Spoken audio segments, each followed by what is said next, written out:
നമസ്കാരം. ഈ പ്രളയകാലത്ത് നമ്മൾ എന്തൊക്കെ കാണണം? ജനങ്ങളുടെ ദുരിതം മാത്രം കണ്ടാൽ പോരാ. ചില ജനപ്രതിനിധികളുടെ ഊളത്തരങ്ങൾ കൂടി കാണേണ്ട ഒരവസ്ഥ മലയാളിക്ക് ഉണ്ടായിരിക്കുകയാണ്. എന്താണെന്നല്ലേ? ഈ വെള്ളത്തിലൂടെ അതായത് വെള്ളത്തിലൂടെ ഓടിച്ചു നടക്കാൻ പറ്റുന്ന ഇലക്ട്രിക് സൈക്കിൾ കിട്ടിയില്ലെങ്കിൽ നമ്മൾ എന്ത് ചെയ്യണം? വെള്ളത്തിൽ മുങ്ങിക്കിടക്കുന്ന ജനങ്ങളെ രക്ഷിക്കാൻ പോകുന്ന രക്ഷാദൗത്യ ബോട്ടിൽ അതിൽ ഒരു ക്യാമറാമാനെയും കയറ്റിയിരുത്തി ഈ രക്ഷാദൗത്യത്തിന് ഉപയോഗിക്കുന്ന ലൈഫ് ജാക്കറ്റും എടുത്തിട്ട് വെള്ളത്തിൽ ചാടി ആകാശത്തോട്ട് നോക്കിക്കിടന്നിട്ട് ക്യാമറ എടുപ്പിക്കണം. എങ്ങനെയുണ്ട്? നിങ്ങൾ തന്നെ കാണും എന്തൊക്കെയാണ് നമ്മുടെ നാടിന്റെ അവസ്ഥയെന്ന്.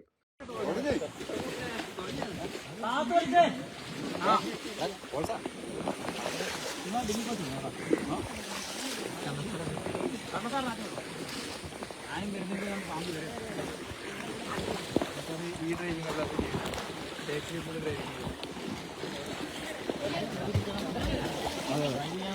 ഡ്രൈവിംഗ് മുന്നോട്ട് പോവാ മുന്നോട്ട്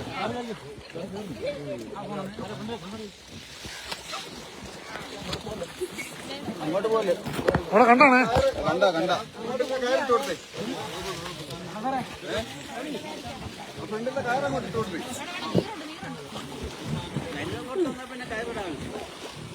അവിടെ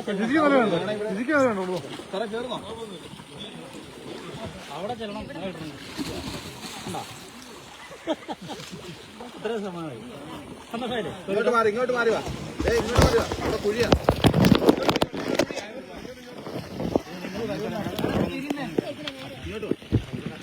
കുഴിയാ ഓ കയറിട്ടോ തിരിയുന്നല്ലോ ഇല്ലില്ല കുഴപ്പമില്ല ഞാൻ കയറ് കഴിക്കാൻ പോയാണ്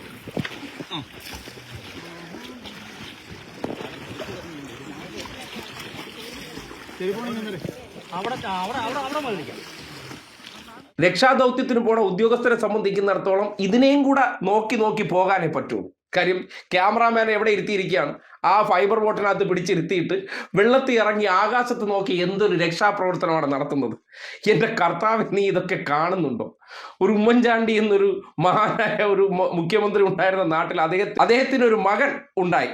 ആ മകൻ ചെയ്യുന്ന ഈ പ്രകടനങ്ങളൊക്കെ കണ്ടിട്ട് മലയാളി എന്ത് പറയണം, എന്ത് വിലയിരുത്തണം? രക്ഷാപ്രവർത്തന മേഖലകൾ വരെ ഫോട്ടോഷൂട്ടിന് ഉപയോഗിക്കുക എന്ന് പറഞ്ഞാൽ ആ വെള്ളത്തിൽ മുങ്ങിക്കിടക്കുന്ന മനുഷ്യരെ കുറിച്ച് ഓർത്ത് ഉള്ളിൽ ആദ്യമുണ്ടോ? ഇപ്പോൾ നമ്മൾ ഈ പ്രവർത്തനങ്ങളൊക്കെ ചെയ്യുന്നുണ്ടെന്ന് ജനങ്ങളെ അറിയിക്കുന്നതിലൊന്നും പ്രശ്നമില്ല. പക്ഷേ ഇങ്ങനെയാണോ അറിയിക്കേണ്ടത്?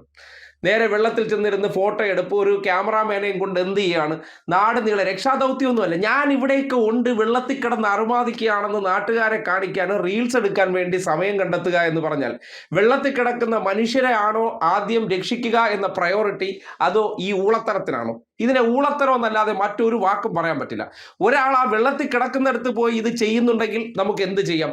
ആ ചെയ്യുന്നൊരു എഫേർട്ട് സാധാരണഗതിയിൽ സ്വന്തം ക്യാമറ കൊണ്ടുപോയിട്ടല്ല, ആരെങ്കിലും ഒരാൾ എടുത്ത് പുറത്തേക്ക് വരുന്നതിന് കുറെ കൂടെ ഭംഗിയുണ്ട്.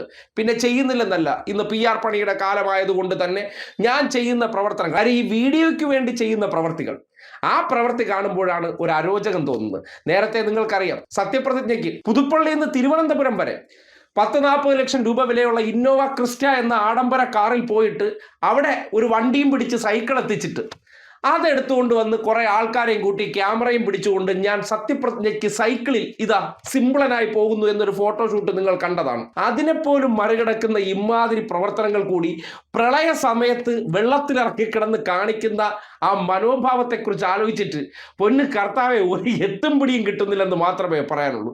ഒരു കിളി ഇല്ലേ എന്ന് ആരെങ്കിലും ചോദിച്ചാൽ ഒരിക്കലും കുറ്റം പറയാൻ പറ്റില്ല.